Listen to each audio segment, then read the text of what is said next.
정도의 극단적인 사건이 일어나지 않는 한 시장은 사실 딱히 내려올 이유가 없다라고 보여져요.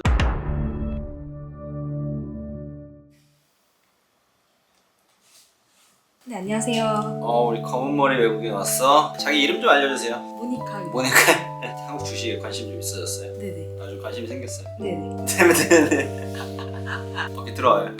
오늘 코스피가 이틀 연속 신고가를 행진하면서 사상 최초 3,300을 돌파했는데 이게 인플레이션에 대한 불안감이 크게 해소돼서 오른 건가요? 지금 시장이 오르고 있는 게 인플레이션에 대한 기대감이 해소돼서 오른다라고 하면은 맞다라고 어느 정도 생각하고, 왜냐면 얼마 전에 독일의 제조업 지수가 발표됐는데 그게 거의 127개월 만에 거의 최고치가 나왔다라고 얘기했었는데, 그 지표가 얘기하는 건 유로존의 경기 확장이 일어나고 있고 실제로 그 확장 속도가 미국보다 빠르다. 근데 이건 되게 의외의 결과였는데, 그런 부분들이 아마 인플레이션 우려를 조금 잠재울 수 있는 요인이 되고 있는 것 같고, 한국 시장에 우호적으로 작용하고 있는 것 같다. 미중 무역 전쟁이라는 그 정도의 극단적인 사건이 일어나지 않는 한 시장은 사실 딱히 내려올 이유가 없다라고 보여져서 이제는 오르기 때문에 오르고, 다만 이걸 멈출 수 있으려면 얼마 전에 카카오처럼 너무 비싸져서 내려야 된다라는 이유가 생길 수는 있어도 아직까지 그런 구간은 아닌 것 같다. 앞으로 실적 경기 중심으로 변화를 주목해야 될까요? 일단 저는 그렇게 생각은 해요.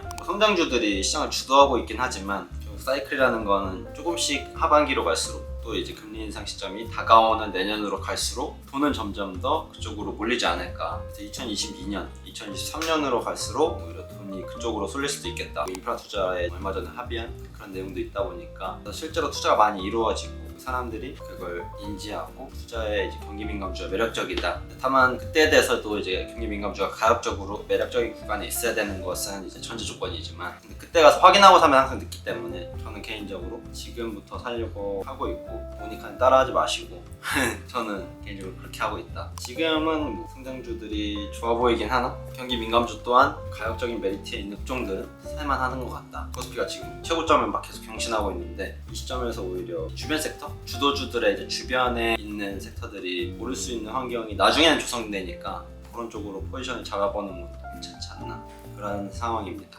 지금 LG 에너지 솔루션과 삼성 SDI가 글로벌 4위 완성차 그룹 스텔란티스와 배터리 협업을 할 거라는 기대감이 있는데요.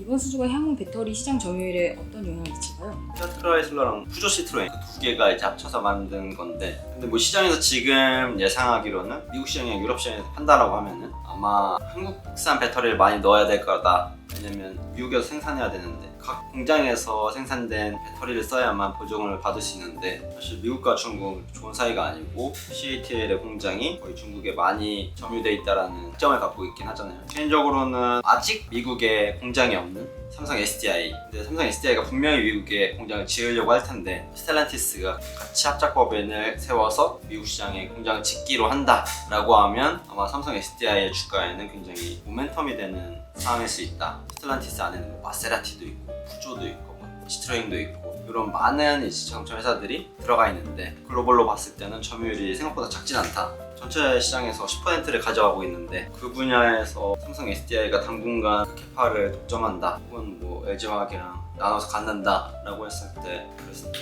되게 좋게 밸류에이션 될 가능성이 높다. 지금 성장주의 중심에 있는 건 어쨌든 지금 플랫폼 비즈니스였지만 그 과정에서 2차 전지도 있고 후발주자로 뭐 다른 업종들이 조금씩 튀어나오고 있지만, 성장주가 주도하는 상승장이라고 했을 때 그 중에서 삼성 SDI가 주목받을 수 있는 모멘텀이 등장할 가능성이 굉장히 높다. 시장에 이미 노출된 아이디어이긴 하지만 굉장히 설득력 있는 것 같다. 그리고 지금 SDI의 실적 또한 굉장히 우수하고 전고체 배터리로 가기 이전에 지금 시점에서 가장 수익성이 좋은 회사이기 때문에 미국 공장을 갖고 있지 않은 게 오히려 과거에는 할인율로 적용됐다라고 하면 오히려 지금 시점에서는 프리미엄으로 나중에 작용할 수 있는 그러한 요소를 갖고 있는 거라서, 아직 주가에 그런 것들이 반영 안 됐다라고 했을 때 나중에 다시 밸류에이션 될 수도 있다. 그런 요소들이 있다라고 생각이 드네요.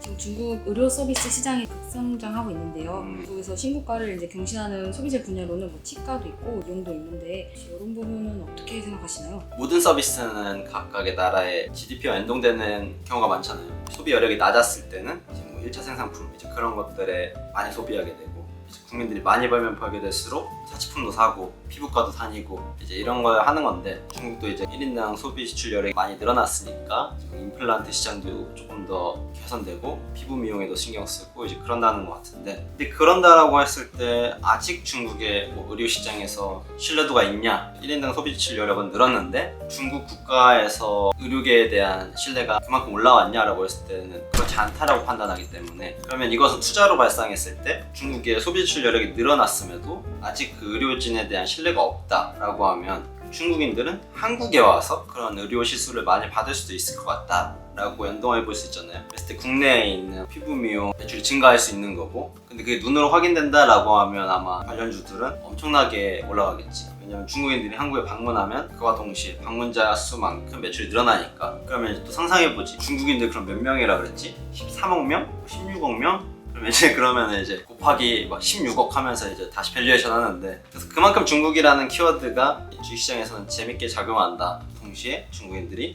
그만큼 소비 여력이 올라왔구나, 그리고 임플란트, 치아라던가 피부 미용에 신경을 많이 쓰는구나 라고 생각해 볼 수 있다. 개인적으로 되게 좋은 아이디어인 것 같다. 요즘 엔터주 쪽이 좀 많이 올랐거든요. 하이브랑 YG랑 글로벌 팬 커뮤니티 플랫폼 위버스를 만들었고, SM이랑 JYP랑 프라이빗 메시지 플랫폼인 디어유를 만들었는데요. 이처럼 기획사들의 플랫폼 사업이 활발한데 엔터주의 미래는 어떻게 보시나요? 개인적으로 뭐 엔터주를 과거에 잠깐 투자해봤던 사람으로서 굉장히 경험이 좋진 않았다. 비용이 많이 들고 각종 리스크에 노출되어 있었고 생각보다 돈을 못 벌었다. 요즘에는 이제 닷컴버블 시대처럼 플랫폼이라는 단어가 붙어버리면 무한 확장 가능하다, 밸류에이션이 평가 불가능하다, 이러니까 이제 주가에 거품이 막 끼기 시작하는 그런 흐름을 보여주고 있는데, 딱 좋은 거지. 엔터 사업자들은 그런 비즈니스를 하기 딱 최적화되어 있는 시대를 만난 것 같다. 콘텐츠가 중요하다고 하는데 우리는 콘텐츠에 되게 강한 회사고, 그리고 팬층도 많으니까 플랫폼 사업자로서 어느 정도의 유저들을 확보하고 있다. 그래서 과거에 얘기한 뭐 하이브가 위버스를 통해서 플랫폼 사업자로 진입하겠다. 실제로 그게 가능하냐? 플랫폼으로서 작동할 수 있느냐? 라고 하면은 그 부분에서 아직까지는 잘 모르겠다. 플랫폼이라는 건 어쨌든 그 네트워크 효과가 작동해야 되는데, 위버스를 모르는 사람도 위버스를 사용하게끔 해야 플랫폼이라고 할 수 있는데, 단순히 팬들이 집합되어 있고 아티스트들에 대한 사랑으로 모여진 이 집단군은 팬심이라는 목적성을 갖고 모인 사람들이기 때문에 오히려 플랫폼의 영역에 조금 진입하기 어렵지 않을까? 카카오톡으로 내가 누군가한테 메시지를 보내려고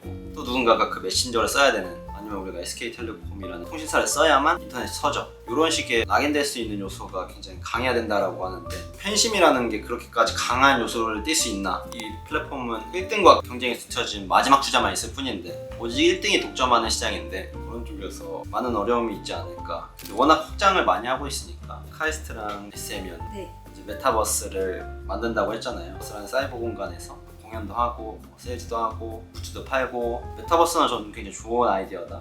다만 이제 플랫폼이라는 단어가 언제까지 미래를 보장해줄 수 있느냐, 이제 그거에 대해서 고민해봐야 되는 시기가 온 것 같다. 얼마 전에 카카오랑 뭐 네이버에 이제 신고가 뉴스들이 막 나오면서 다른 시대가 왔구나라고 생각함과 동시에 경쟁이 치열해질 거다, 그런 생각도 동시에 들었거든. 이제 다양한 유저들을 갖고 있는 회사들은 모두 다 플랫폼으로 전환을 시도하는 것 같다. 그래서 그만큼 플랫폼 사업자들의 경쟁도 치열해지고 비용도 증가할 거다. 근데 이게 시장에 노출되면 플랫폼 비즈니스에 대한 밸류에이션이 약간 할인율이 적용되겠지. 뭐 그러한 요소들이 막 다양하게 작용하고 있는 시장인 것 같다. 플랫폼의 부적이라고 생각하는 시기가 가장 위험한 시기다. 그런 시기가 아닌가? 라는 생각입니다. 네, 오늘도 좋은 말씀 해주셔서 감사합니다. 네, 오늘 모니카 씨 인터뷰 즐거웠네요. 주말인데 푹 쉬시도록 하시기 바랍니다. 안녕.